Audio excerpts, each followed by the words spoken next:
Education City Stadium, Doha.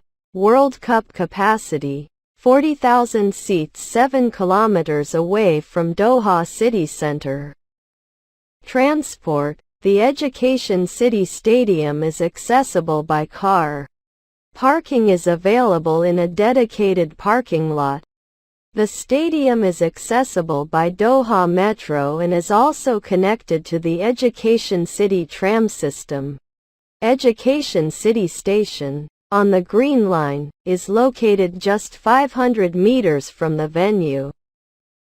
A single ticket on the Doha Metro is 3 Qatari riyals, 82 cents, while a day pass costs 9 Qatari riyals, $2.47.